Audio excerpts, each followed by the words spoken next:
Welcome in, Monday edition Oxford Exxon Podcast. Chase Parham, Neal, McCready, Clark Ford Studio here with you today. The last week prior to Christmas, 1 week from today will be Christmas Day. We'll not get we get a mostly full week from us here. Signing day on. Don't overpromise. Don't overpromise. I No, said no. mostly. Monday and Tuesday for sure.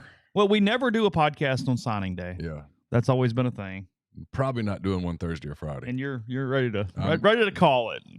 Your boy's ready to shut it down. I got news for you. We probably should have had a staff meeting before I start just rolling on here on the on the morning as we go. A huge weekend for Ole Miss. We'll get into that in a lot of different ways.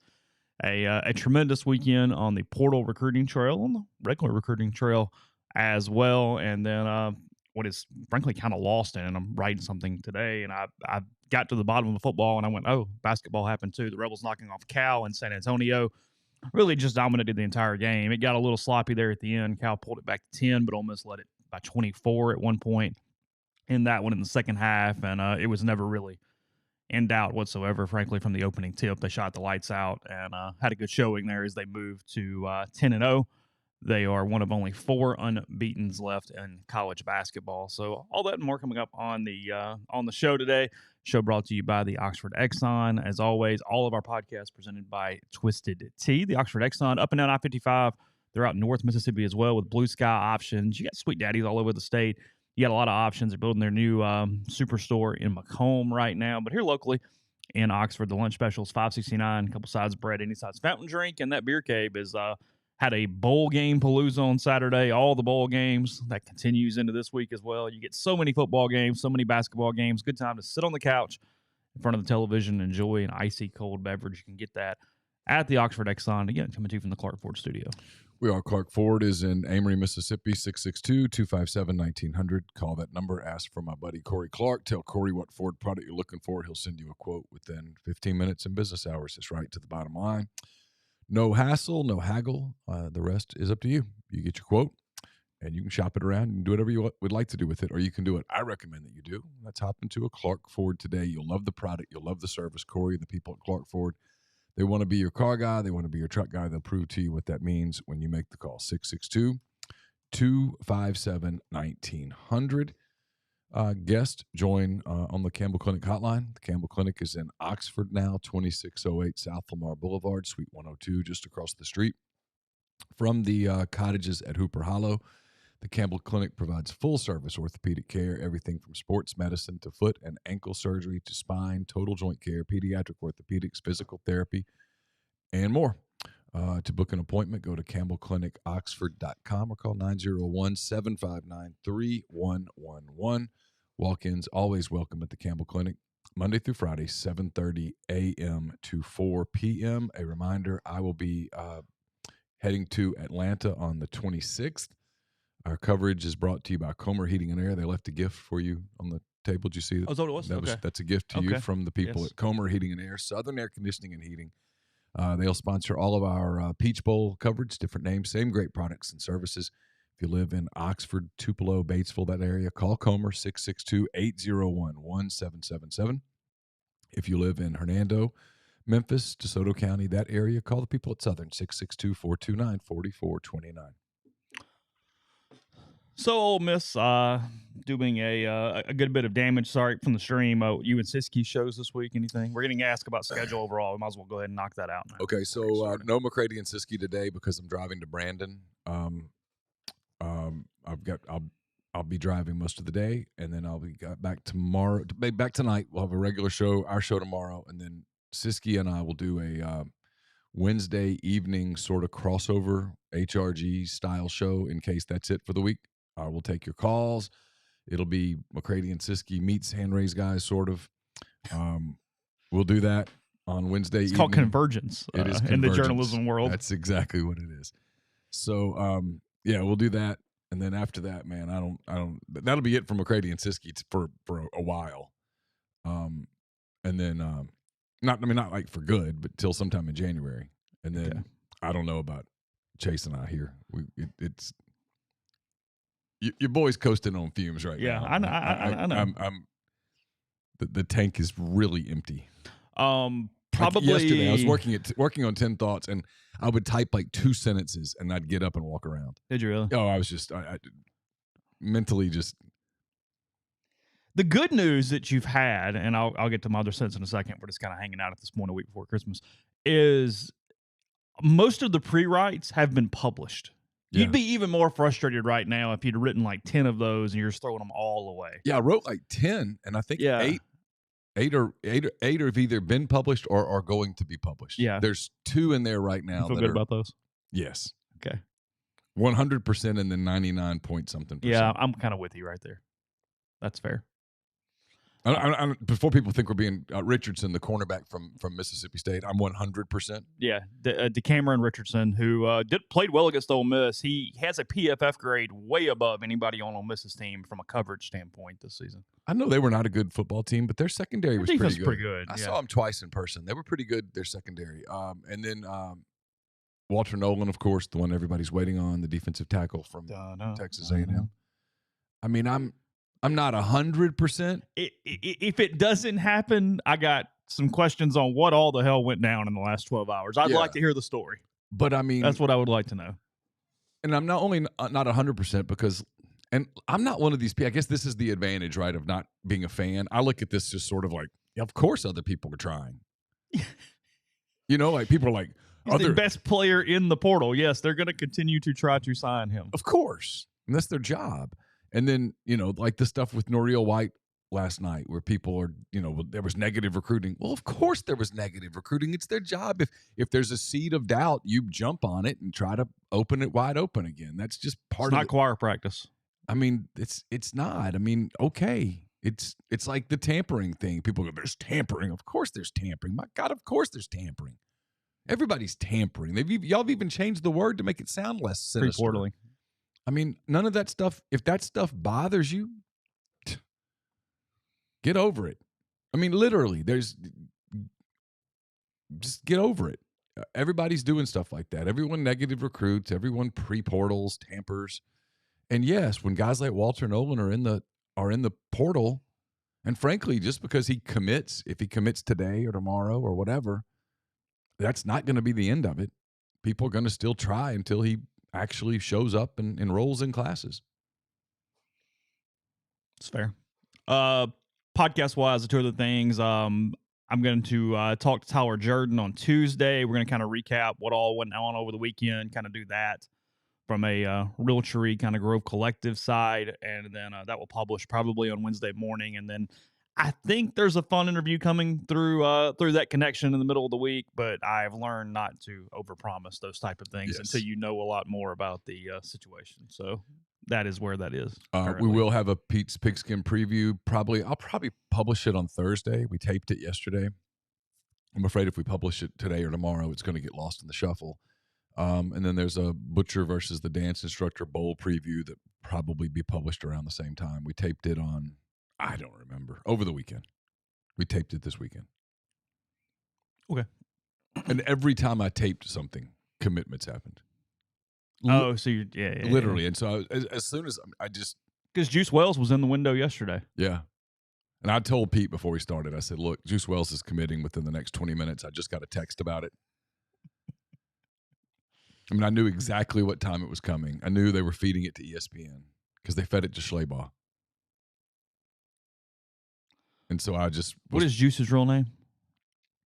Oh God. Because we're not using it. We're going with Juice. He goes by Juice. Okay. Antoine Jr. Antoine Wells Jr. is his name. That's right. Now that you say that Antoine with an E on the end. Right. But he goes by Juice. Okay. So Ole Miss in the transfer portal to date, they are first or second in the country, depending on how you would like to quantify the situation, and by far number one from a average star rating or per capita or however you would like to do that. Colorado signed like half the country, so they're sort of in that. They've signed 15. Ole Miss has signed 9 to date. So they're number one and number two, depending, again, how this goes. And I have a hunch that Ole Miss is adding quite a few points at some point here in the next hours to day or however you want to say that. We probably should clarify this real quick. Go ahead. The quiet period began last night at midnight. People ask what that means. It means no in-person contact between now and I think it's January the 11th. Walter Nolan was contemplating an Alabama visit, or they were attempting to get him to campus. He had to go yesterday if he were going. And it's my understanding he did not go. I think so as well. Yes. So Ole Miss's group so far over the weekend, they picked up, as I said, Juice Wells, the South Carolina wide receiver. It's been banged up, had some issues from an injury, playing on it, that kind of thing, but obviously a very good talent. They're out of South Carolina. They picked up Princely. How are we saying this last name here? You got it yet? I don't have it yet. Okay. I called him PU in my entire post I saw that a couple days ago. My first question for him is going to be, please pronounce your last name slowly and do it like I'm 5. Yeah, slowly. I want to respect you. I want to get it right, so I need you to help me accomplish that. He is a premier pass rusher. Mm-hmm. His straight stats, not even like PFF rankings or anything, but just simply how often he got to the quarterback and his win percentages are nationally elite. He led the SEC, or was second in the SEC to Dallas Turner in most of those categories. And it was playing against offenses that did run the ball some. So you're going to see some Pac-12 teams that have way more hurries and hits and stuff because they just throw the damn thing all the time. But he's very, very good. That's a huge pickup. They pick up 2 kids from Tennessee, Tamarian McDonald and Tyler Barron. Barron is the guy to really watch out of those two. Again, getting much better on that offensive line. Ole Miss loved McDonald. Really? Yeah, he was a high priority. Defensive back for McDonald, defensive line there for Barron. They'd already picked up Paul. They'd already picked up Key Lawrence. They'd already picked up Tavion Nicholson and Louis Moore. And then over the weekend, am I forgetting anybody, or was that the weekend haul? They got Broussard, the offensive tackle, from Zachary, the high school kid. Surprised he was able to 4-star. I'm really surprised he was able to take a visit and focus on anything after losing the state championship to Ruston. Oh, is that who lost? Yeah. So Ole Miss had to console him and get him back. With them a little bit. It's an easy thing to say. Look, everybody loses to them. Well, that hasn't been the case since 1990, actually. Don't go into that's details. Trivial. I will give Ole Miss this, as, again, you and I both believe that they are getting Richardson today, Nolan soon. You got something from the string? No. Okay. I'm good. What? You want to say something? No, I'm good. Okay. I was going to make another smart-ass comment about Ruston. Go ahead. No, that's good. Just Bearcat fever. They are red and blue. You're wearing some of their colors. Red and white. Red and white. Oh, they are. And gray. Okay. We went all gray for the state championship. Did you really? Mm-hmm. Is that like the main business uniform? Yeah, we had a gray uniform. I think I may have worn it once. Because Ole Miss had an all gray uniform, and that one didn't turn out as well typically when they wore it. Yeah, Ole Miss was like a dark gray. Ours was a light gray. Silvery kind of. Georgia pants kind of gray. Yeah, if I recall correctly. I don't think we had the pants, though. We just had the jersey. Or the jersey with red pants one time. Really? Yeah. Okay. I can remember getting the red pants. It was exciting. That was a big deal. Big deal. Okay. So that was a pickup over the weekend. I give them credit. It kind of comes to a larger point, which is what I was writing about and what we'll talk about a little bit today, is that they to get such a volume, they staggered it out. They kind of got mass exposure out of it to have it sort of in the right way there going into today with Richardson, and whenever Nolan does it, and he's kind of the crescendo to finish off this period, if you will. Now, look, they still need offensive linemen. They're still going to go after best available. And they've had a really sneaky good, now they had to spend a lot of money to do it. They've had a really sneaky good retention, too. It kind of gets undervalued because it's not as sexy to keep your guys as to go get guys. But look around the country, and you're getting a lot of programs that are getting hammered by a lack of retention right now. So keeping the ones you need to keep is job one. And, I was thinking about it, and I guess yesterday while everything was going on and was kind of wrapping up, we knew sort of what the finish was going to look like here over the course of this long weekend. And I know, at least from my years, really just following the program, I don't even mean really from a media standpoint, Ole Miss has never pulled in the same direction like this, where everybody's kind of on tune and on message. Those are two different things. And we talked about Freeze's ability to win, showing that, hey, they can win, but he did it pretty inefficiently. It's gotten pretty damn efficient right now is what you're seeing. That, look, I don't know what next year or 2 years are going to look like. From this moment right now, Ole Miss is as organized, which has allowed a place at the table as not just any time in their modern history probably, but frankly, most teams in the country right now. Yeah, for sure. Trying to even get my thoughts sort of straight.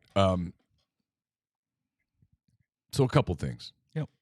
One, and I think this is hard for a lot of people to do. It's hard sometimes to look in the mirror and go, "Yeah, I need to start working out. Mm-hmm. I need to lose some weight, whatever." It's easy to go, "Well, maybe the pants shrunk. Did you put these in the dryer?" You know, that kind of thing. You have excuse after excuse after excuse till you have that one moment, and you go, "Oh." The Georgia game was that moment. Yeah. Where they realized, okay, we're getting our ass kicked. There's no way around this. This isn't officiating.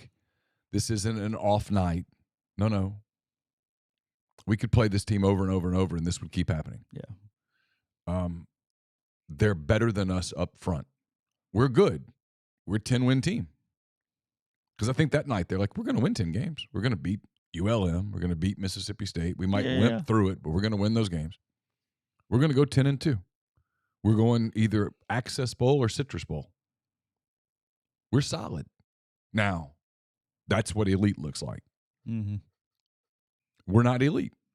I remember Lane getting asked a question about, hey, you know, is it going to be difficult to bounce back now that you're not in the national championship picture? And he says, I mean, he basically was like, did you watch? Yeah. We weren't in the national championship picture in the first place. What are you talking about? Yeah. And that told me that day, that answer to me was sort of eye-opening, because I've heard coaches make excuses when that moment hits. Kind of, you know, well, we just didn't play well. You know, they played really well. We didn't play well. We got off to a bad start. You know, you changed this play and this play, and maybe there was none of that. There was none of that. There was none of that. What it told me was that they looked each other in the eye sometime, probably during that game, certainly after that game, and said, if we want to get where we talk about getting, we have to get a different kind of player here up front on defense. And that's what they've done. They have clearly focused on the defensive side of the ball. If you look at, they have, I think, 9 additions? And I think it's going to be 11 by the end of the next 48 hours. And 9 of those are on defense. They've added one offensive lineman and a wide receiver. Everything else has been defense. And the other thing that it's been is not only that, there seems to be, and I'm interested to ask Lane about this at some point. Wednesday's probably the day he'll get asked about it. I doubt if he answers it on Wednesday because these guys aren't on campus yet. But not only have they've added from the SEC mostly, the Big Ten. They've got a guy from Indiana, a guy from Illinois, Oklahoma, Tennessee, Florida, Arkansas, guys who've played in big leagues, Power 5, Power 4 Richardson has leagues. played 45 games in the SEC. Yeah, Mississippi State, right. Guys who've played SEC, Texas A&M, guys who've played SEC football. Guys who know what, when they walk onto the practice field, they know what it takes. When they walk onto a game field, they know what to expect. Nothing against guys who came from, you know, Central Michigan or VCU or those kinds of places. Nothing against those guys, and a lot of those guys have worked out. Troy Brown was really good. But there's an adjustment to the SEC, to the week in, week out part of it. And I think you get something similar when you play at Indiana, when you play at Illinois, and you've played Ohio State, and Michigan, and Penn State, and you've played those kinds of teams, Wisconsin. You've played those teams. You're more prepared. You're veteran. These are older guys. I think this is part of the other thing they would tell you is that when they first started the portal stuff, they were like, hey, let's get guys who have a lot of eligibility left. Now it's not so much. It's like, hey, let's get older guys. We don't have to coddle them. We don't have to do a lot of – it's a business transaction. They know what the deal is. You know what the deal is. There's some veteran guys that are still here. I wrote about them in 10 Weekend Thoughts. J.J. Pegues and Jordan Watkins and Jared Ivey and Jackson Dart and those kind of guys who've been here for a minute. Those guys have established culture. So when older guys walk in, I think it's just an easier transition. But, yeah, they're all pulling in the same direction. The one thing that's very obvious to me is that they look at 2024 and they go, okay, I'm not a poker player, right? But I've watched poker. Yeah. All and in. You see the dude goes, I got a hand. Let's see what happens. And this feels like kind of an all-in moment for Ole Miss. And yeah, it plays into Sammy's question. We're going to answer that after the break. Sammy, I appreciate the super chat. We'll get to that because I think that can kick off the next segment. No, they're 100% all in. It is. You look at the schedule, and the schedule's as friendly. You wrote about in 10 Thoughts, as friendly as it can be. Literally. To be in the SEC. You mean, yeah, sure, you got to play Georgia. You play them at home. You're 20-2 in your last 22 home games. You play Oklahoma at home. You're better than Oklahoma next year on paper right now. Yeah.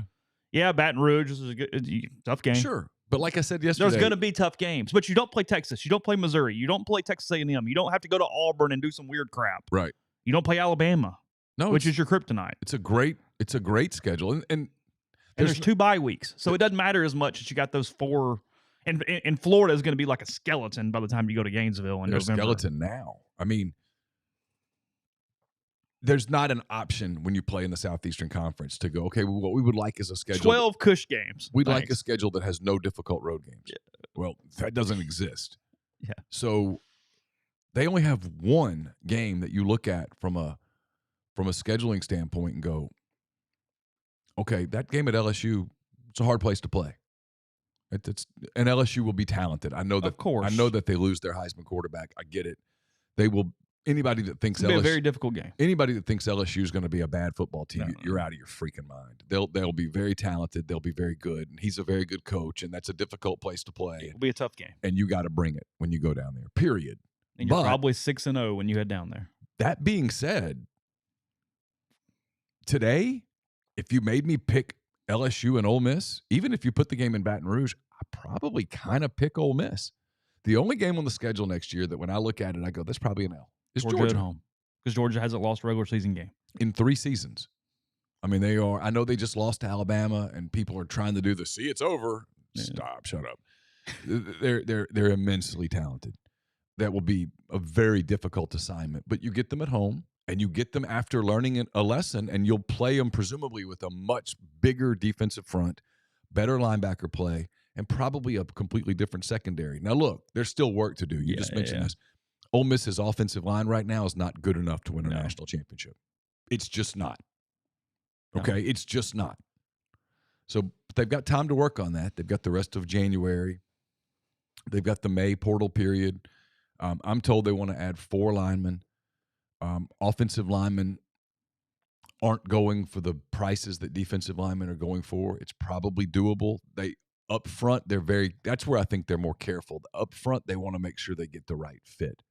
They're going to spend more time, I'm told, on personality and just sort of what a guy's like before they bring them into that room. Defensively, let's go get some dudes who can create havoc, who can occupy blockers. Let's get a linebacker who can clean up. Let's do some things. It's a different side of the ball over there. But yeah, I think there's a lot. Then the other thing that I think is come into play here and you see it, is when Pete Golding was at Alabama. And look, let's just give credit where credit's due. Alabama's the dominant program in the country over the last 2 decades. And when Pete Golding was at Alabama for 6 seasons, I think 4, 5, 6 seasons. Sure. When he was there, he recruited all these guys. There was not a Rivals top 100 player on defense who didn't at least visit Alabama. Who didn't? I mean, come on. Yeah, they made some phone calls. They recruited those guys. They got those guys to campus. They got those guys to camps. He knows these guys. He's seen these guys. Most of them he knows them. Most of them he recruited them. And so I think that's been a huge advantage for Ole Miss. 2 things have really benefited Ole Miss. One, they've won the last 3 seasons. Even in 2022, they were 8-1 in November. Yeah, I know it fell apart, but they were 8-1 in November. Then the 2 seasons sandwiching that one, including this one, they were 10-win teams. There aren't a lot of 10-win teams. I mean, Ole Miss, from a win-loss standpoint, has been the 3rd best program in the league the last 3 years behind Georgia and Alabama. That's helped. The Kiffin part has helped. He's a genius at social media. And he's more locked in than he's ever been. More than ever, yeah. And then Golding. Yeah. Golding's presence as a guy that these kids have seen before, and when they saw him on a big stage. They associate him with winning and with a big excellence. Stage. Yes, with excellence, because he was at Alabama, and Alabama's program is excellent. It is elite. It is historically good. When this is over and 25 years from now, people are writing about it. People will go, oh, my God, how did they do what they did? And credit where it's due.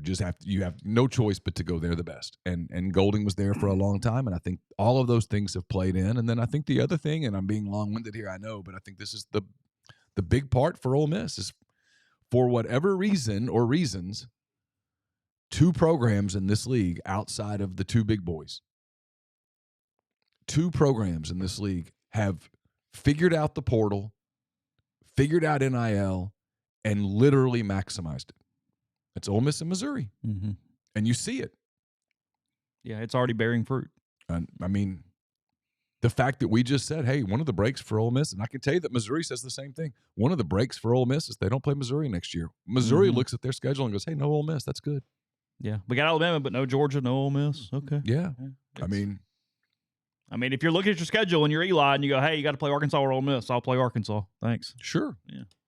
Not even, and that's for Ole Miss again. I mean, their road schedule next season at South Carolina.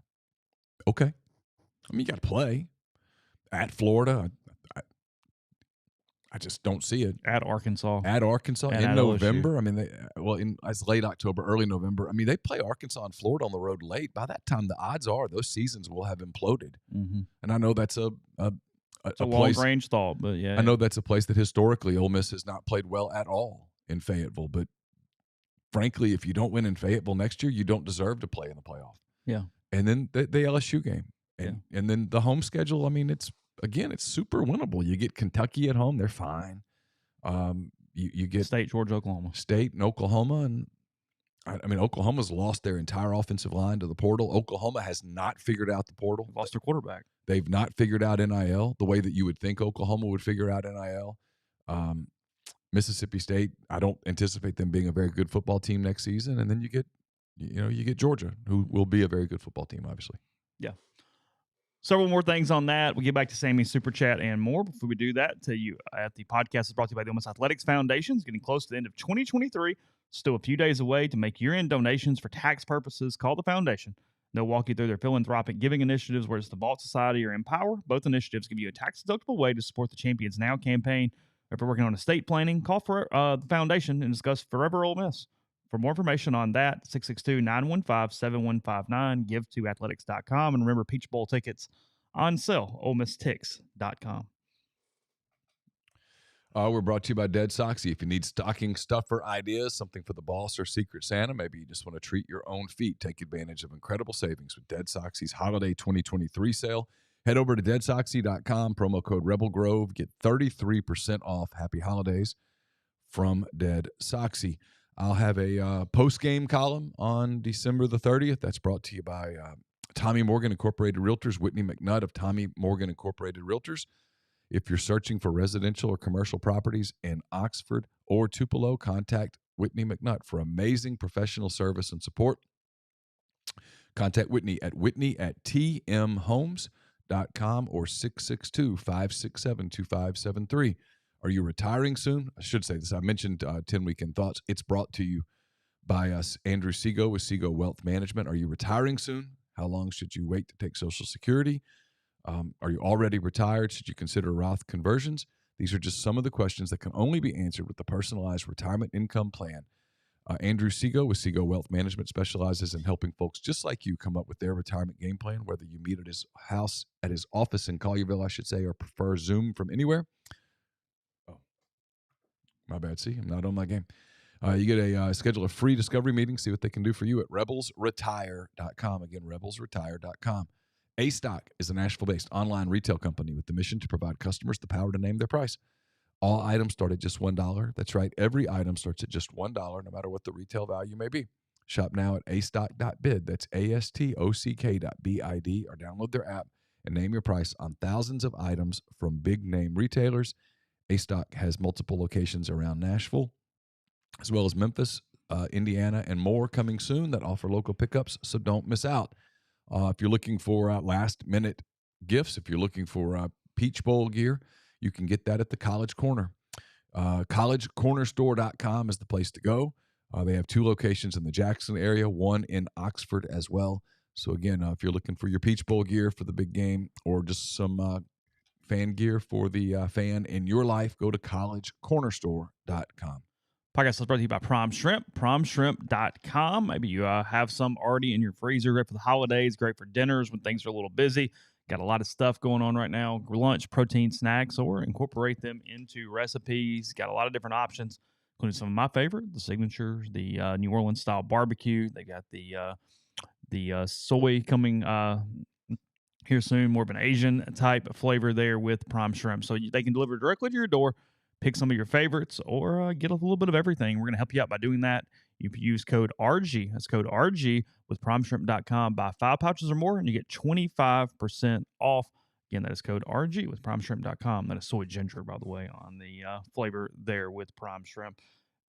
You know, one of the things that was mentioned, too, somebody pointed out Trey Harris.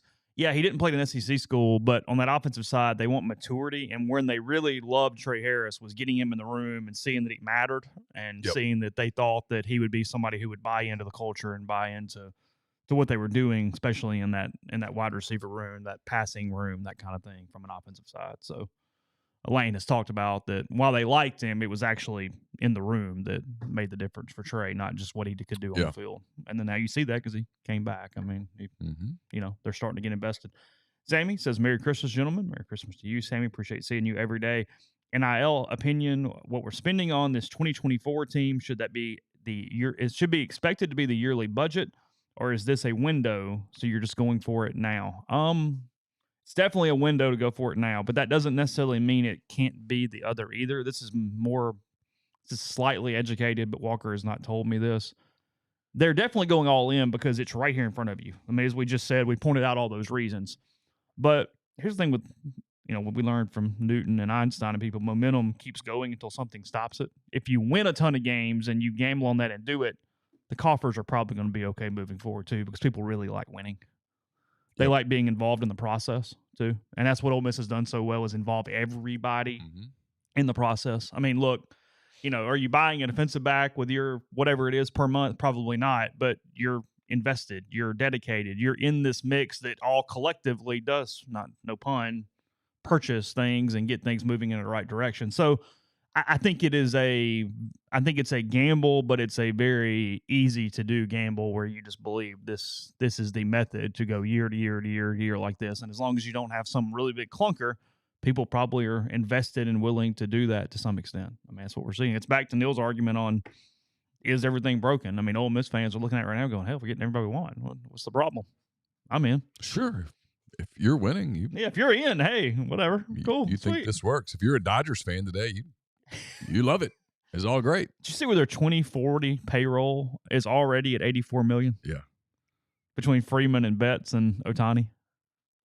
I mean, they're all in right now. They'll all in. They're just, we'll figure it out. But if you're asking a fan at State or Arkansas today, they're going, I don't know. I don't like this system too much. I don't feel like this doesn't look like it works.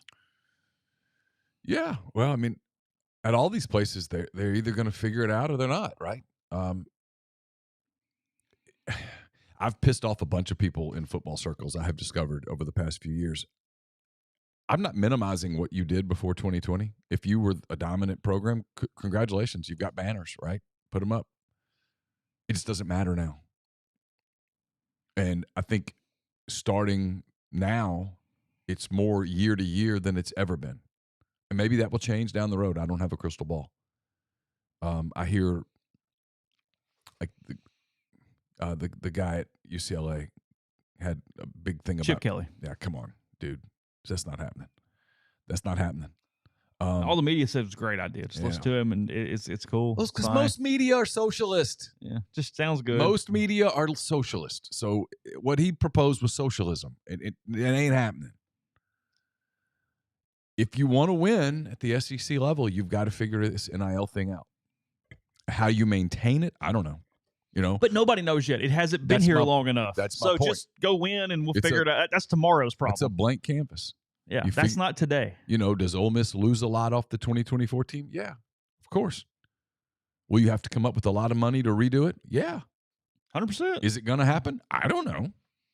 How can anyone say, oh, yes, this will absolutely happen, or oh, there's no way. But if Ole Miss, right? Oh, there's no way this is going to happen. How do you say that? I mean, that's both of those statements, in my opinion. And this, I realize this is not great pod. It's not a hot take. When someone goes, oh, there's no question in my mind that Ole Miss will be able to do this year over year, I look at them and go, shut up. And when someone goes, there's no way they're going to be able to do this again, I go, shut up. You don't know. We don't know. You don't know. And I know that's hard for a lot of people. I don't know. I don't know. You don't know. No, Walker doesn't know. He might have an opinion, but he doesn't know. Like, what happens if you put all this in and the next season falls apart and you do lose a couple of those games? You end up in the Music City Bowl and people are like, this didn't work. I don't know.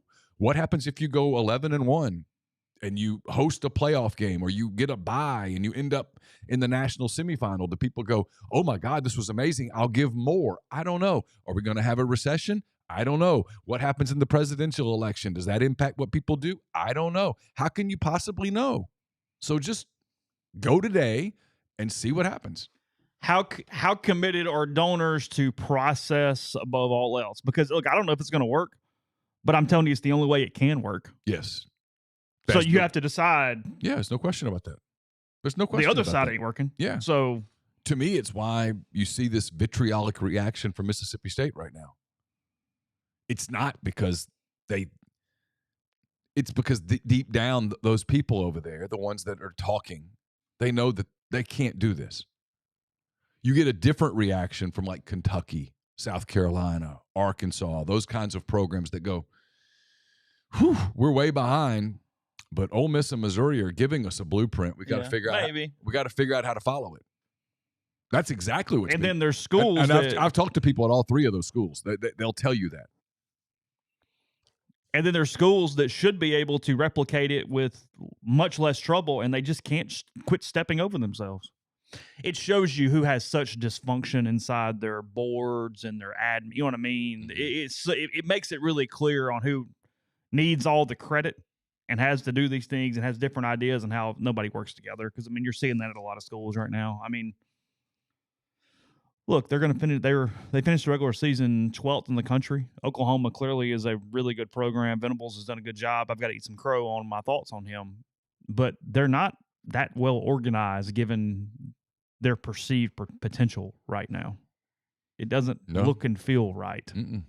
Well, he's a football coach. He's old school. He doesn't like this NIL thing, and those people are proving to be dinosaurs.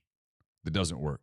You've got to be adaptable. I mean, there are lots of coaches that I think deep down don't really care for it, but they're in. It is what it is. It is what it is. Might as well deal with it.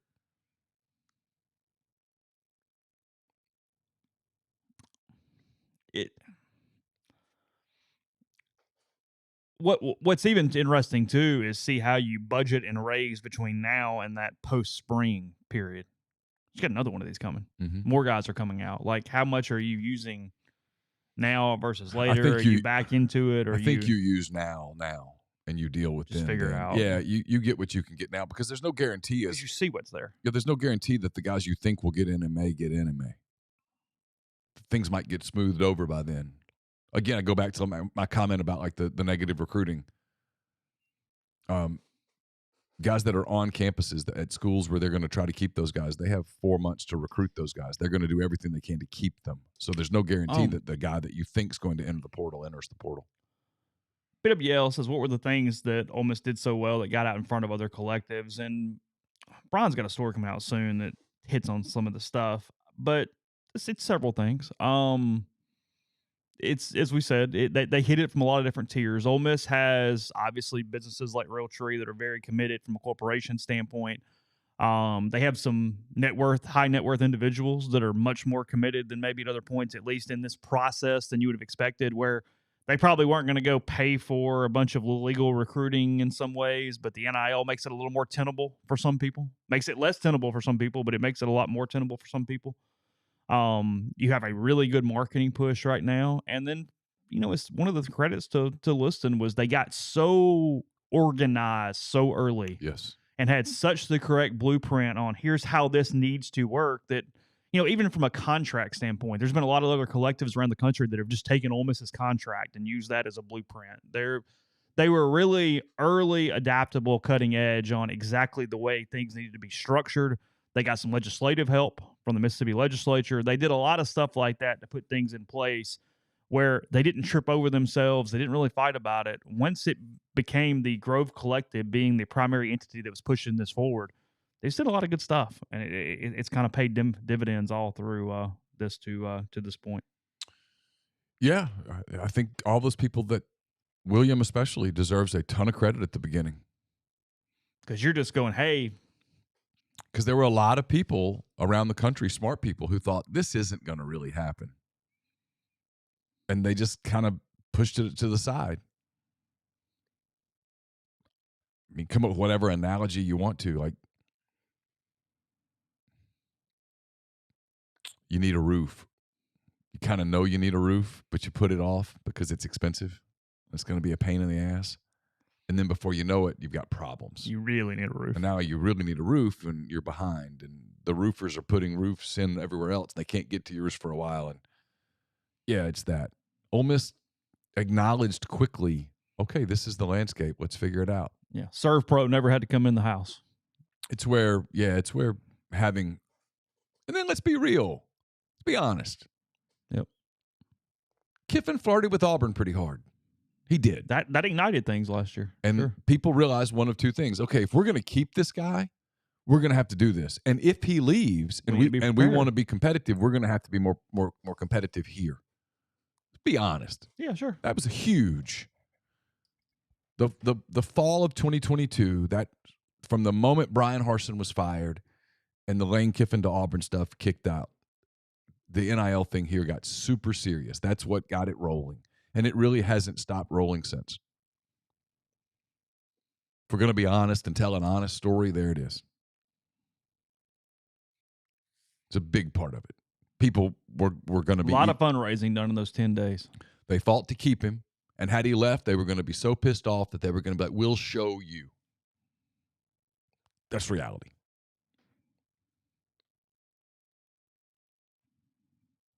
Yeah.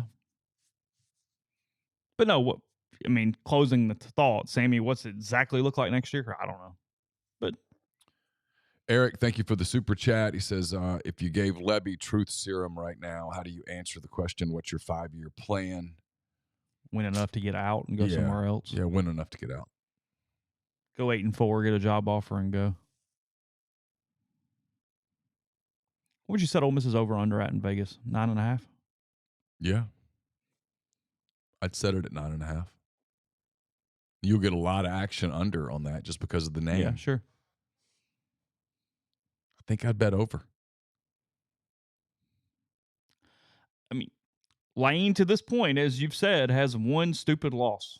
They don't lose a lot of games they're not supposed to lose. They've lost one game in 3 years. I don't count 2020. If you want to count 2020, count it. Do your thing. Whatever. I don't care. In his 3 seasons at Ole Miss, he has one loss that is the word I've used is inexcusable. That's it. He's got a handful of wins that you go, wow, that was really a big win. He's got no losses that I go, it's one loss that's an inexcusable loss. People go Texas Tech. I don't count that. Bowl game doesn't count. Bowl game didn't matter. They didn't want to be there. Texas Tech did. The result was predictable. In fact, most of us predicted it. Yeah, and when Ole Miss was 8-1, they went, "Hey, you're going to the Texas Bowl." They didn't give two shits. Like, no. Come on. No. I mean, I've talked to players who were like, whatever. And then Texas Tech was house on fire. They'd close the season strong, first-year coach, all that stuff. It was in Houston. What do you expect like that from the Peach Bowl? Oh, I expect 2 teams that will play like they want to be there. Do you? Yeah. And then it'll be matchups. And Penn State's had some opt-outs. Stuff. They've had 3. 2 or 3. Yeah. You know. Including Chop, who's their best player. Yeah, I mean, look, if you're going to be a first-round pick, you have to at least think of opting out. I mean, you got to be smart. To my knowledge, Ole Miss doesn't have any yet. I've heard one rumor, and haven't heard it substantiated at all about opt-outs. Yeah, I have one potential in my head. Yeah. I mean, I think both teams play hard. It's a good game. It's a fun game. Be a fun week for both teams. It's a reward. Both teams are kind of in the same place. Both 10-2. The 2 teams that they both lost to are elite programs. They both have expectations to be in the playoff next year. Yeah. Penn State just hired Tom Allen as their defensive coordinator. Kudos to Tom. There's no offset in his program and his contract. Good day to be Tom. Good day to be Tom Allen. How do you not put offsets? How is that? This is the part. See, no. Hold up. This is the part that you and we fight about. Not fight about. I don't blame the agents.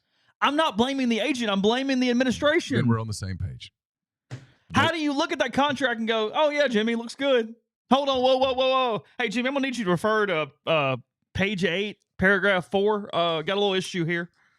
Is your client really willing to lose $20 million of a contract over no offset? Are you really ready to walk away from that, Jimmy? Because you're gonna say yes right now, but are you really ready? Go ahead and walk away and tell me you're done, and then call me back in 15 minutes and let's work this out, right? Yeah. Because Tom wants to be here, so let's cut the crap. Where's that at? I don't know. No offset. So you owe him the whole contract and he gets to go work. Good for him. Good day. And Penn State probably pays pretty well for defensive coordinator. Oh, it's a great day for Tom Allen. It's a great day for whoever the hell, Russ Campbell or Jimmy Sexton or whoever his agent is. I don't know who his Tom's agent is. I don't know. I don't know who that is. But how? I don't know. It's on the ADs, though. You just look past that little line item and go, that's fine. That's who it's on. We're never going to have to fire him. He's just going to win. Don't worry about it. Hey, what's the buyout when Tom leaves? It's like $200,000.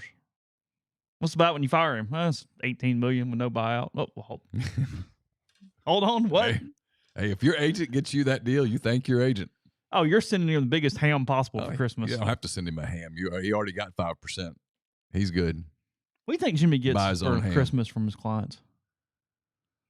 Probably nice stuff. What kind of stuff you think Jimmy gets? Probably some nice stuff. Watches and bottles and... Probably bottles. A lot of bottles? Yeah.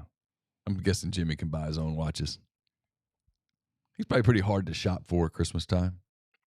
You know, he's probably one of those people that if he wants something, he can just go ahead and get it.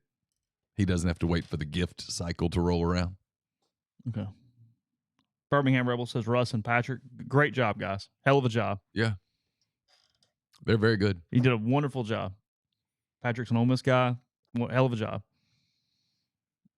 I would be absolutely content letting people like that represent me if I were big enough to be represented. Yes. I'm not, but if I were, I'd be cool. I would trust them. Them, Jimmy Sexton, Scott Boras, sign me up. I'm going to get taken. Those people have no question who they're working for. No, with the client. They're protecting their client. Period. And that's... And I have no issue with that. And we've said this in the last few weeks, and this doesn't go for every AD and every administration in the country, but in a lot of them, from a negotiation standpoint, as would be expected, they're so overmatched by agents. And they're dealing with the emotion involved with the situation from other people. It's not a fair fight. Well, and they don't really answer to anybody either, right? If you're a general manager or the president of baseball operations, you answer to ownership because it's ownership's money. Yeah. Right. In corporate America, there's a board who goes, whoa. Yeah. If you're, let's use the Cubs as an example. If you're Jed Hoyer and you make a bad deal, you just made a bad deal that cost Tom Ricketts his money. So Tom Ricketts is going to come down on you. If you're representing a university, it's just sort of this nebulous thing. Like, who the hell are you answering to? Some board of trustees somewhere? Mm-hmm. I mean, you're not really dealing with money that's personal. No, and it feels like monopoly money in a lot of ways. Yeah. And it's tomorrow's problem. Yeah. So if you're my guy Sam Presti running the Thunder, you're answering to Clay Bennett. That's his money. Mm-hmm. So if you give a player $170 million and he's a total disaster, well, you threw my money away. That was my money. It's real money. Mm-hmm. If you're Ole Miss, whose money is it really? It's just like just money. It's just money that you printed out over at the money shop, off the money tree. So it's totally different. I think that leads to these stupid contracts.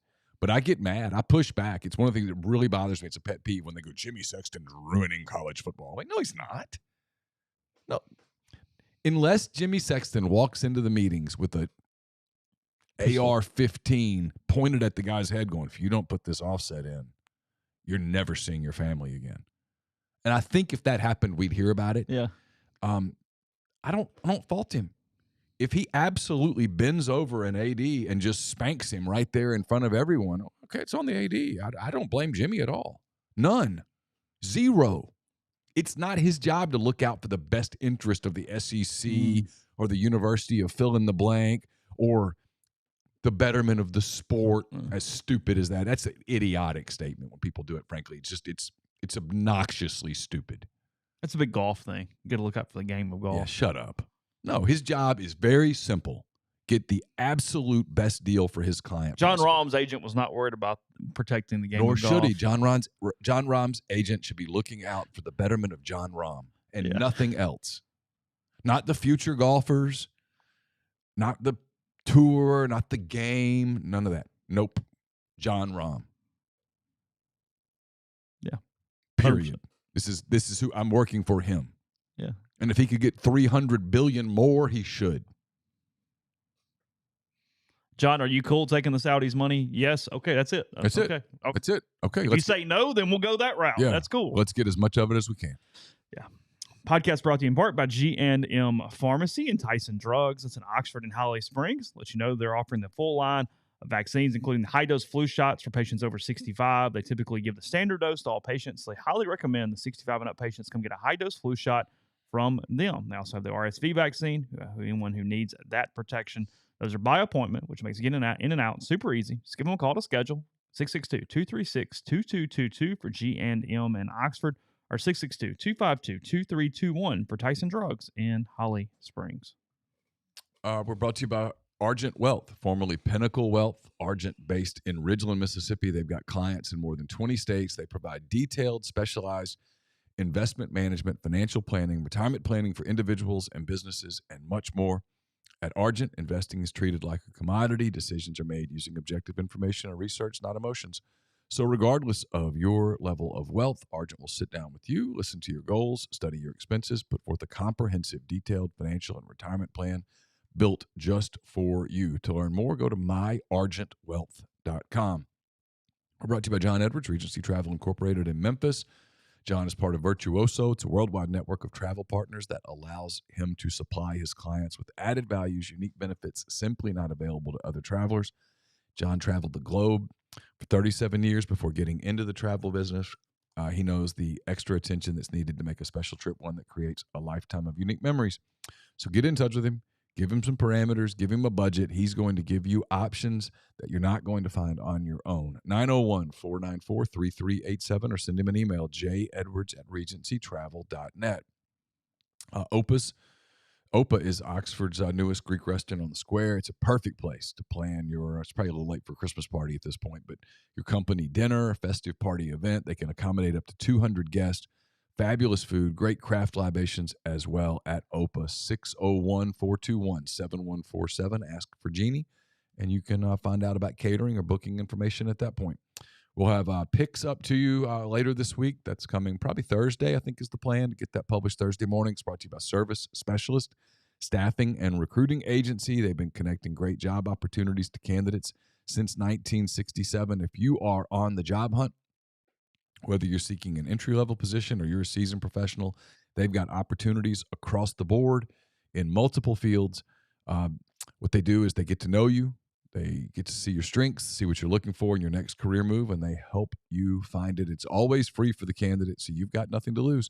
Give Will, Sydney, or Kelsey a call at 662-832-5138 or check out their new and improved website, servicespecialistltd.com. Get the beautiful and healthy smile that you deserve at Corinth Dental. Dr. Bubba McQueen, Dr. Jenny Beth Hendrick are devoted to restoring and enhancing the natural beauty of your smile using conservative, state-of-the-art procedures that will result in a beautiful, long-lasting smile. From routine checkups to advanced treatment, including implants and Invisalign, Corinth Dental is here to help you achieve your smile goals. Schedule your appointment today. Take the first step toward a better version of yourself at corinthdental.com. Podcast is brought to you by Northeast Spark, NESPARC. Service people across rural communities. 2 packages, the Ignite, the 100 Mbps, or the Blaze, the 1 gig that powers the Clark Ford studio. Your hometown team bringing you world-class broadband. That's NESPARC.com. 662-238-3159. Phone service, parental controls, network security, and much more. So get the best internet in Lafayette County. That's 662-238-3159. trying to catch up on. Yeah, we asked Walker Jones one time if the Saudis called, what would you have to say? I mean, I think most people would probably go, yeah, you know, I mean, they could pay for a linebacker or two.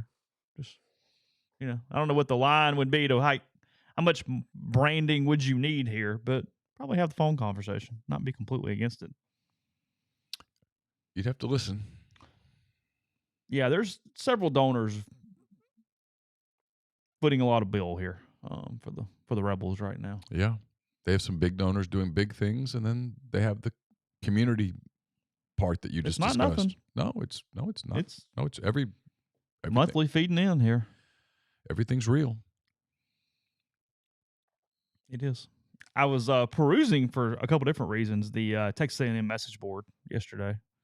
They're having a hard time. They're having a rough one. I think I was seeing what they were saying about Walter Nolan. I think that was my goal when I first went over there. Just sort of curious. And were they wishing him well? Yeah, go Rebels. the whole kit caboodle. But there are stages of denial mode when your program's in a weird spot and you can't quite figure it out. And then one of my favorites, and you love this one too, and I found it, so I have to make sure that we read this appropriately. There was a Walter Nolan thread on aggiel.com. Okay. Member of the Rivals Network. Yep. And where's it at? Two things. I got two posts. The first one is there was a lot of trepidation on their part that Ole Miss was going to be very good next season and that was a problem, and they were worried about the Rebels. They pointed out that they're not, however, having to play Ole Miss next year, so it's irrelevant unless they're in the SEC championship game or something along those lines. Fair. It doesn't really matter. Okay. But they did what my favorite thing is. Grunt 7111 is the poster for this post. You got to wonder when his parents, when he was born, and they named him Grunt 7111. Or even when you're doing the username and you go, you know what? Yeah. And what's the 71111? What do you think it is? Telephone number? Last four of his social? Surely it's a telephone number. Go ahead. You should want to play the Ole Miss and kick their ass. Moffitt his SNC program is going to make a big difference. We're in that mode. It's the strength coach, baby. I love the strength coach season. I do too. Our former strength coach wasn't worth the shit. He sucked. Our guys were soft. This new dude, though, let me tell you, he knows some stuff. It's like State right now is going, you know what? We got a speed coach. Yeah. It's coming. That's going to change. You know what your best speed coach is? Hiring dudes who run 4.3s. That's your best speed coach. There's nothing better. Oh, I love strength coach season. Hey, this guy's a difference maker. Look what he did with X. Oh, how come he got fired at that place? Like, LSU fired Moffitt. Like, don't get me wrong. Moffitt's a hell of a strength coach. Very good. Yeah.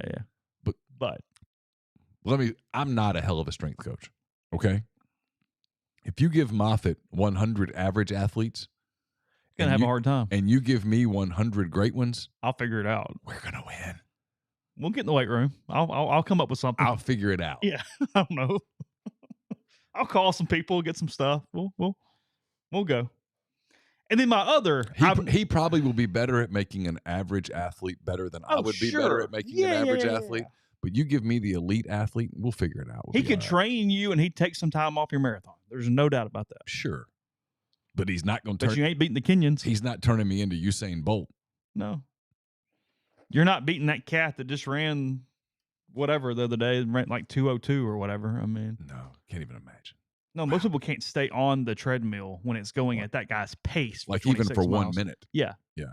And he did that bitch for 2 hours just rolling.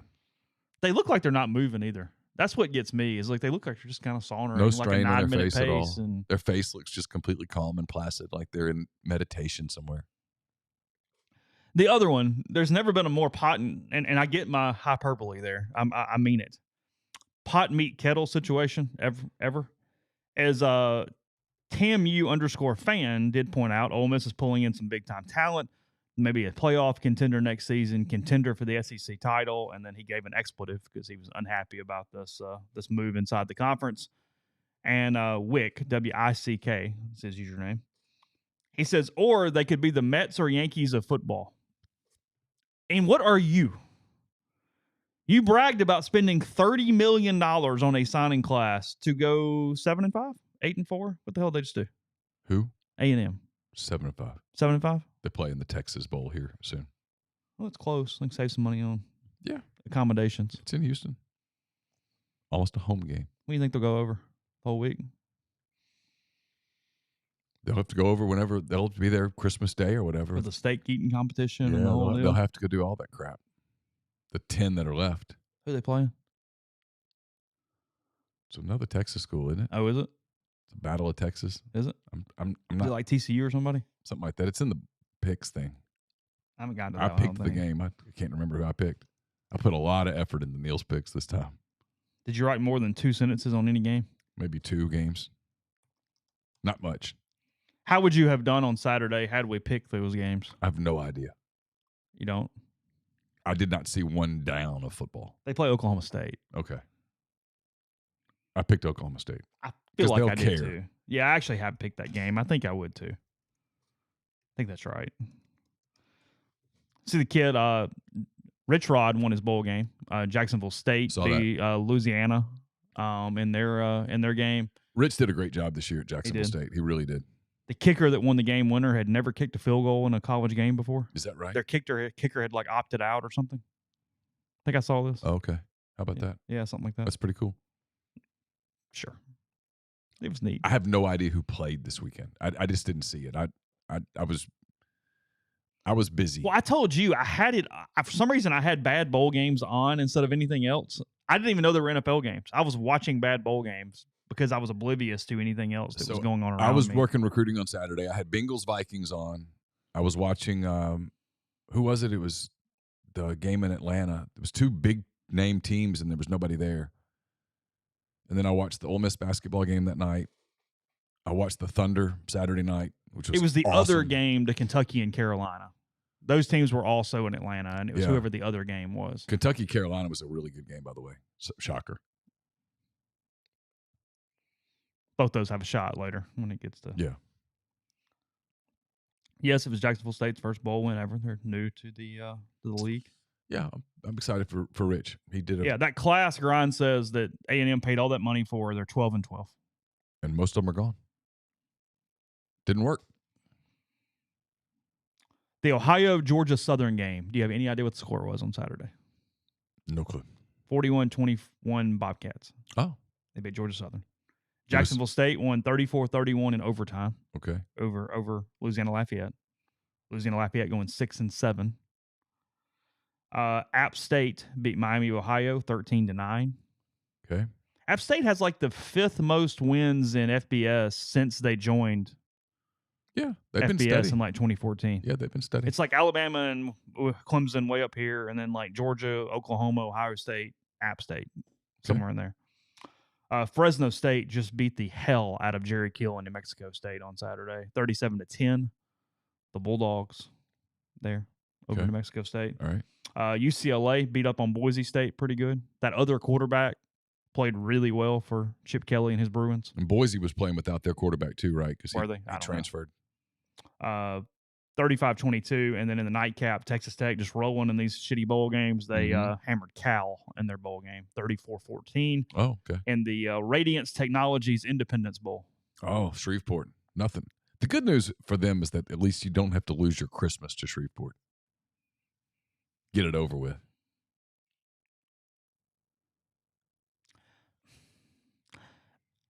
I'm bothered by it being Radiance Technologies. Like, that should be like the Weed Eater Bowl, like the Poulon or whatever. Like, the Independence Bowl needs the Bad Boy Mowers. Yeah, it needs like the kind of trashy sponsor. Like, that needs that's kind of, no offense, but just. What'd Poulon do to you? Huh? I mean, they were mainstay for a while too, right? Isn't that right? Chase. Why you ask me these questions is beyond me. What's your hometown bowl game? I just thought maybe you remember that. It's been a minute since I've been to Shreveport. Thank God.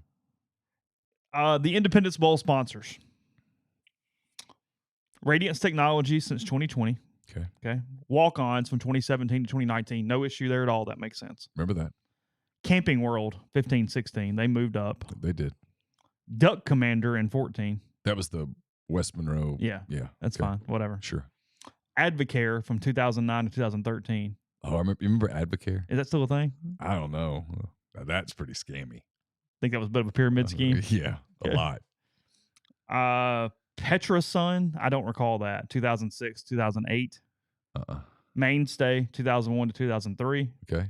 Sanford from 98 to 2000. I remember that. And then Poulin from 1990 to 1997. Is Poulin still a thing? I don't know. Can't answer the question to that. And then Sanford is now Newell Brands. They've been renamed. Okay. The more you know. Grind says, why does Shreveport have a bowl? Just because it's been there forever, and they. Well, that's a complicated question. It's a yeah. Well, why does Montgomery have a bowl? And they played at the Crampton, don't they? Yeah.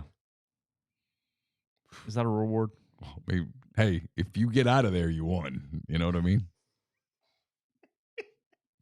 Everybody won. They play it during the day? I don't know. Again, you're asking me questions I can't possibly You've covered that, answer. though, probably, haven't you? I've been to that stadium, but I've never covered that game. Have you not? I've covered the Mobile game a handful of times. Between two MAC schools and like Marshall playing Miami, Ohio or something? There was the Marshall, East Carolina game where it was Byron Leftwich, and that was a great game. They scored like 50-something points each. Oh, you covered that game. Yeah, I remember this. Yeah, I covered that game. Yeah, it was like 60 to 58 or some crap. Yeah. Really? Yeah. Okay. I've covered that game 5 or 6 times. The Mobile game? Yeah. I worked in Mobile for 10 years. I mean, it was not optional. What did they want y'all to do? I mean, I've told you a couple different times I got sent to the. Oh, you had to actually go to the place. I had to go to the place 2 weeks early and write 1,000 stories. That just doesn't make. I can't make that make sense in today's world. That's one of those where it just doesn't compute. No, I would always be like, is anyone reading this? Like, seriously. I mean, I'm writing about TCU's tight end. Is anyone reading this in Mobile, Alabama? Anyone? Yeah. That'd be better off sending the second person to wherever Alabama and Auburn were at. Yeah. But, I mean, I'd go to that too, but I'd be in Mobile for that bowl game. Yeah. I went to. That was the Dollar General Bowl for a while, right? I think they sent me to Marshall. Did they? Yeah, I don't know. Okay. I got sent a bunch of places. All right. We'll talk a little basketball here after the break. First, Style Assembly. It's a women's boutique on the square offering clothes, shoes, purses, jewelry, art, and more. Huge selection of Gooder sunglasses for men and women. They also have their new online store that's shopstyleassembly.com. Shipping is free anywhere in the U.S. on orders over $150. Use the exclusive discount code RG15 on the website between now and the end of the year. Receive 15% off your online purchase. They're a corporate sponsor of the Grove Collective, as well as a founding member of the Grove Collective Business Coalition. And again, you can go to shopstyleassembly.com or shop right there in the store. That's 203 North Lamar, next to Blind Pig. Ask for Kate. She's the owner. She'll personally help you out. Are you a displaced corporate executive wanting to put your career in your own hands? Are you an experienced entrepreneur looking to diversify? Either way, Andy Ludicky can help. He owns multiple franchises and businesses and uses his expertise to help others find their American dream through a very thorough and free consultation process. So call Andy. Put your life and your career in your own hands. It's 100% free. You've got nothing to lose. Find your perfect franchise at myperfectfranchise.net or contact Andy at myperfectfranchise.net or call him at 404-973-9901. Southern Traditions Farm is a 68-acre, 32-stall upscale equestrian training and boarding facility in Canton, Mississippi. 2 sand rings, a grass ring, miles of wooded trails. A whole lot offered at Southern Traditions, including horseback riding offerings from beginner lessons to advanced, competing at nationally recognized competitions. It's also a great venue for corporate outings and events.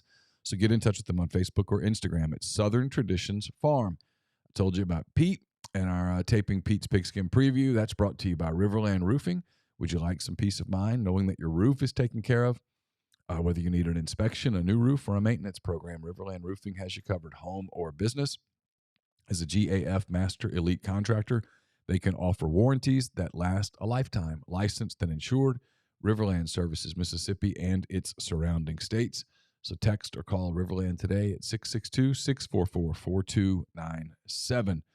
Are you ready for the ultimate college experience? Welcome to College Town, Oxford, your new home away from home. They know you want the best. That's exactly what they offer. No more long commutes or missing out on campus events at Ole Miss. College Town, Oxford is next door to the Ole Miss campus, offering spacious 2, 3, 4, and 5 bedroom cottages, each with individual leases, because they believe in flexibility and simplicity. Their incredible amenities will have you feeling like you're living on a resort. So don't break up the gang. Instead, grab your friends, pick out your favorite floor plan, and reserve it today at collegetownoxford.com. College Town, Oxford, this must be the place. Text their VIP list today to be the first to know when their leasing for fall 2024 is open, 662-300-3733.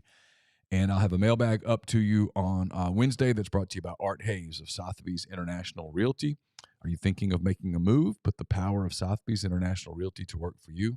As a licensed agent with Sotheby's International Realty and a supporter of all things Ole Miss, Art can help you buy or sell in your hometown or anywhere in the world at no charge to you. Seriously. So call and ask Art how.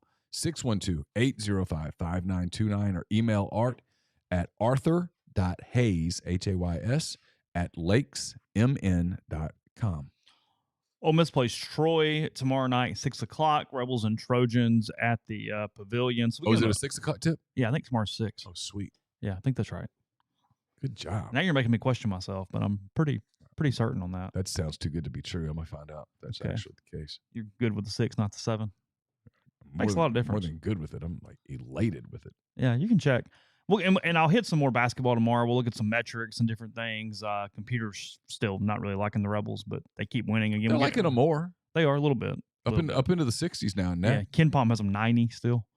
So we'll get into that a little. I'm going to talk more on the show, but I'll get into that a little more. And then I want to lead the show tomorrow just as a teaser. Neal wrote in 10 Thoughts was talking about, why would you take the Florida job potentially? We'll lead the show tomorrow with that conversation, discussing what probably will be some level of storyline to come next year in 2024. That is in 10 Thoughts if you'd like to get a bit of a preview of some of that conversation. But again, as Ole Miss was getting recruits and it was going well on the football side of things, Ole Miss basketball moved to 10-0 on the season with an 88-78 win over Cal. 6 p.m. Yeah. 6 p.m. In San Antonio. Really just dominated throughout. They shot the lights out. Ole Miss went 53% from the field compared to 42% for Cal, 57% from three, and frankly, that's with a few late misses. They were much better than that most of the night. And then they went 88% from the free throw line, 14 of 16, Cal 8 of 10 from the stripe, and 10 of 30 from three, including some really ugly long-range bricks early in the game there. Ole Miss jumped out to an early lead and then coasted, though Beard has been annoyed by a lot of the late game stuff, letting teams just sort of get back in it and not finishing. And that was another example where he could probably yell at them, even though it was a 10-point win there in that one. Yeah, they didn't play great defense for about 5 minutes, and Cal made some shots. But it looked several different ways. Got Brandon Murray back. He's obviously eligible the rest of the season after that new hearing, so he's on the team. No more waiver stuff. Just here's what it is. He makes a difference. Yeah, people were criticizing his stat line, but he distributed.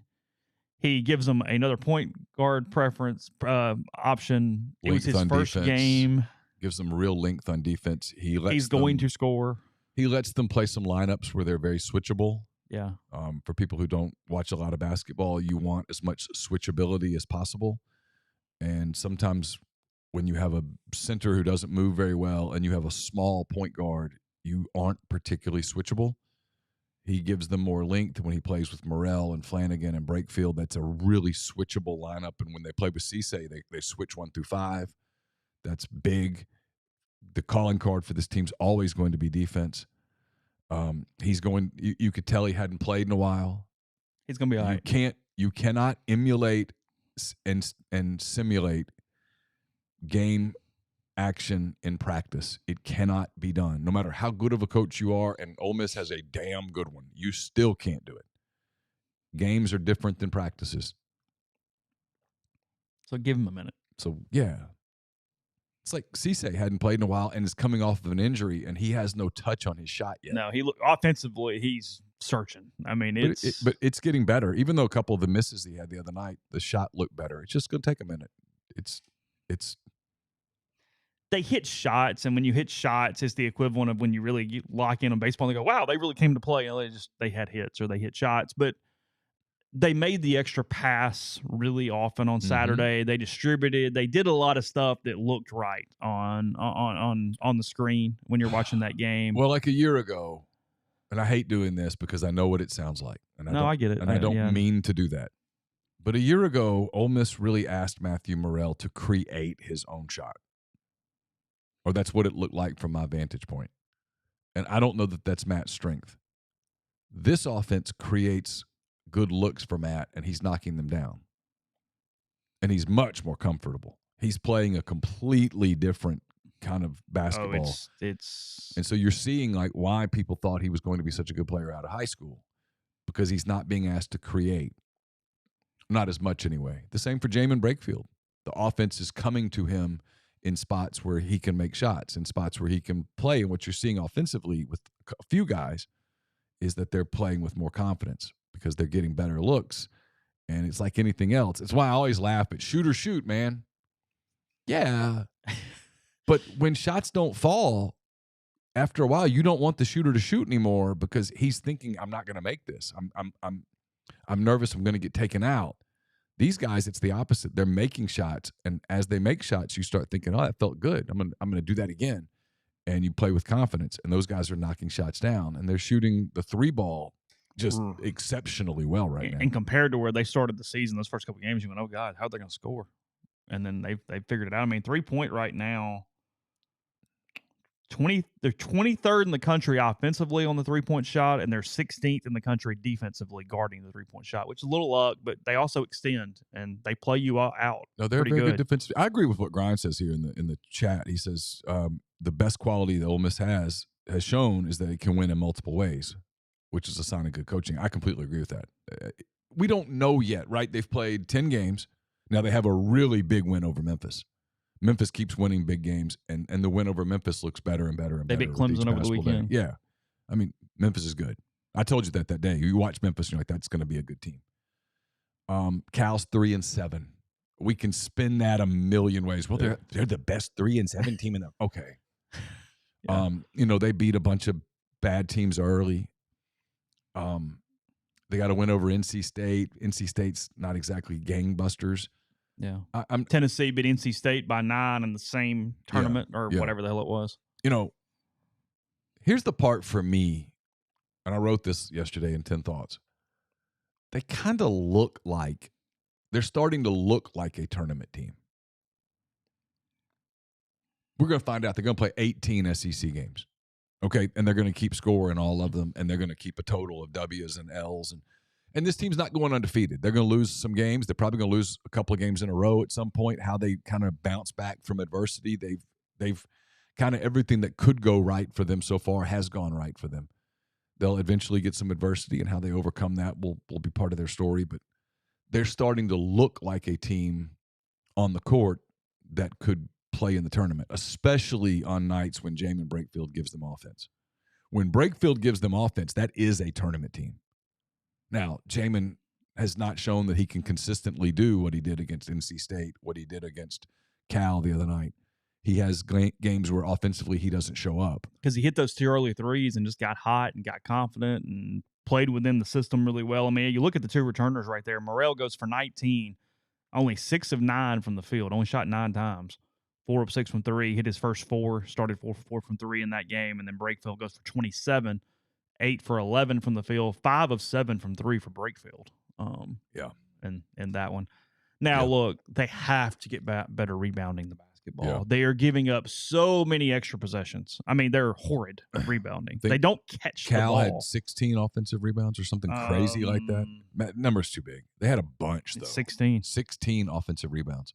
You do that against Alabama, and you're going to get blown out of the gym.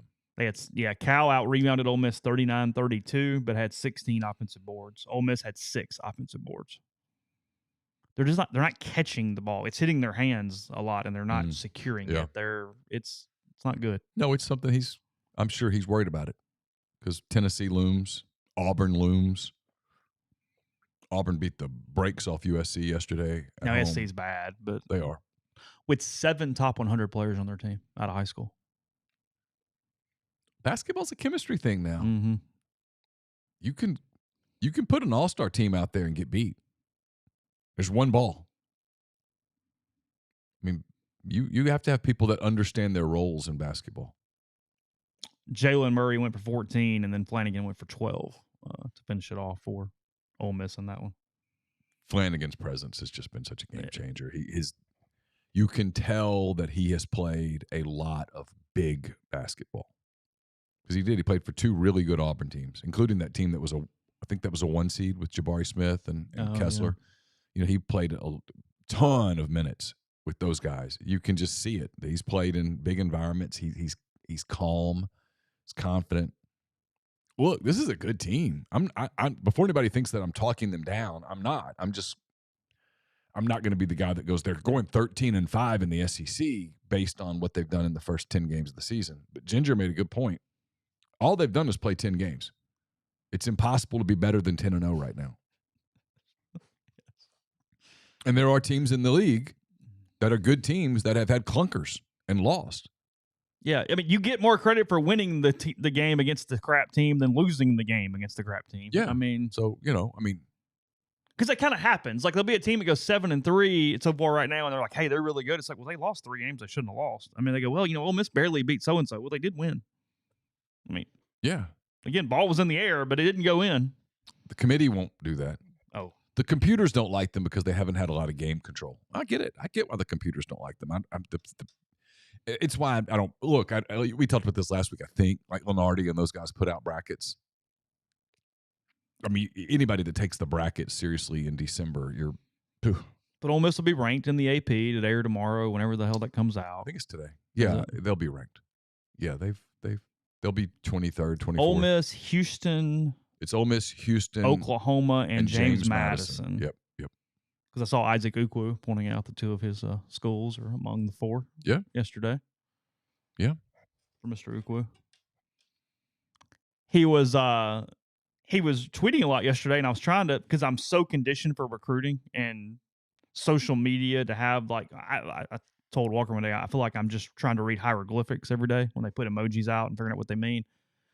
And I saw Ukwu say some things, and I'm like, it's not opting out. He was actually really excited about the bowl game. I talked to him at the podcast from Laquan that day that we did with Brian, and Ukwu is one of those players who's actually pumped up for the bowl because he's never been in one. He's been at James Madison. They haven't been eligible. I mean, he's going, hey, this is new for me. I mean, he's almost kind of like a kid in the candy store a little bit. And then I realized he was simply reacting to the Ravens-Jaguars game last night. I went, never mind. Your social media is fine. He's a Ravens fan. I assume. Yeah.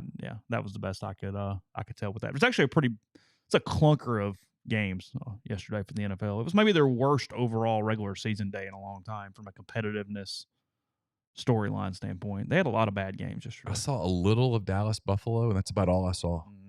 It was watched a little Rams Commanders. It was a weird day. What game was it? The Browns game yesterday, but the Bears. Justin Fields became the second. I saw this at the end of Red Zone last night. Justin Fields yesterday became the second player since 2000 to throw interceptions on the last play of halftime and the last play of the game on Hail Marys. And the second one, I did see the highlight. Oh, boy. I mean, it landed in the receiver's hands. He just had to catch it. It ended up getting picked, but it bounced off his hands to then. Justin's like, that's a little unfair. Yeah, I did all I could do there, Chiefs. A lot of buzz in Chicago, though. They're going to move on from Justin Fields. Oh, really? A lot of buzz. You're going to take one of these. You're going to take Caleb Williams. Number 1. That's what they're going to do. There's a reason franchises aren't good. Yes. 100%. It is a meritocracy at the end of the day. Yes. It's why we love sports. You're not guaranteed just because. It's why Chip Kelly's stupid idea is stupid. No. There's a reason the SEC and the Big Ten are the most powerful leagues. Why would they give that away? Last thing, Kyle McCord to Syracuse? Yeah. What? Well, what happened? I won't give away everything because I want people to watch Pete's Pigskin preview, but we did Penn State yesterday, obviously, because Ole Miss plays Penn State in football. So you did Ohio State? And one of the games that we had that Pete had queued up to show some stuff about Penn State was against Ohio State. And McCord, man, he doesn't blow you away. You saying that mildly? I mean, I'm trying to be nice. It is a week until Christmas. And I'm sure Kyle's family loves him very much. The Texans game was interesting, entertaining, Stacey. They win without Stroud yesterday. What happened to Stroud? We got hurt the week before. Oh, okay. Case Keenum yesterday. Houston, to say that I have been laser focused. I do have a thing here. I am glad the Texans trolled. Typically, I laugh, but I'm like, whatever on the social media thing. I don't know where I fall, but I think I don't agree with Tennessee wearing the Oilers crap. But when you wear it against Houston, F off. You deserve to lose. My brother lives in Houston, and he was mad about it. Yeah, I know. I get it. Yeah. Come on. Now you're just being shitheads. Yeah. You deserve to lose the game. And they deserve to troll you when it happened. I'm not a big Titans person. Come on. They don't do it for me. I don't have a problem with them, but I always thought they were kind of like generic team. Like there wasn't really an identity. You know what I mean? I felt like it was just team there. But after the game, Houston, took the the Titans logo. It was like in silver or whatever, and flipped it. But when they did, the T turns into an L the way their thing runs, and then they had black oil run down the screen. That's good. I thought that was good. Oh, that's good. Well, because all day it was going, hey, it's Oilers Day. It's Oilers Day. And it's like. Yeah, the Oilers weren't in Nashville. They were in Houston. Yeah, the Texans fans were Oilers fans. Big time. And so you're cheering against your old uniforms. Yeah. And those uniforms are spectacular. Oh, they're amazing. They're incredible. Been worth paying for whatever you had to pay to get the rights to the franchise to wear the uniforms. Yeah, every week. Oh, yeah. 100%. So, yeah, the Falcons had a rough day. They lost to the Panthers yesterday, 9-7, I think was the final score of that game. How'd your boys do? Beat up on the Giants yesterday. Oh, did you? Yeah, won by like 20-something. Back in Super Bowl? They are tied for the division lead with the Buccaneers, who went to Green Bay and won yesterday. They play on New Year's Eve. Oh. So both teams 7-7 right now. And they have a New Year's date in Tampa that could decide the vaunted NFC South and get a home playoff game. Hey, somebody's got to win it. Just make the tournament, right? Make the tournament. Yeah. Did you see my boys Saturday night? That's a big moment. Big moment? It was big. No joke. I told Carson, I said, when they win the NBA Finals in 2 or 3 years, you'll look back on tonight. Oh. Okay. Toe-to-toe with the Nuggets in Denver. Grew up a little bit. Denver landing haymakers, and you just don't fall down. You stagger, but you don't fall. And then you come back and you get a stop, and SGA goes to town, makes a bucket with 9/10 of a second left to win it. It was good. One of those nights where you're like, oh. And it's like, we'll talk about this tomorrow. I'll tease something. So it's got Thunder people talking about, because it's easy to, if you're a Thunder fan right now, to go, this is the beginning of a window, which is what they did in 2011. This is the beginning of this window. And then injuries happened in 13, 14. Mm-hmm. You ended up not being the window you thought it was going to be. Do you push some chips in now when you're better than what anyone thought you would be? Do you do it now, or do you stick to the plan of we're going to let this team play out the whole year? We're going to see what they are, see what they aren't, let them play a playoff series, and then we'll figure it out. Yeah. And I kind of were there. I'm kind of like, I don't know. I mean, do you push in if you could get Lauri Markkanen, for example?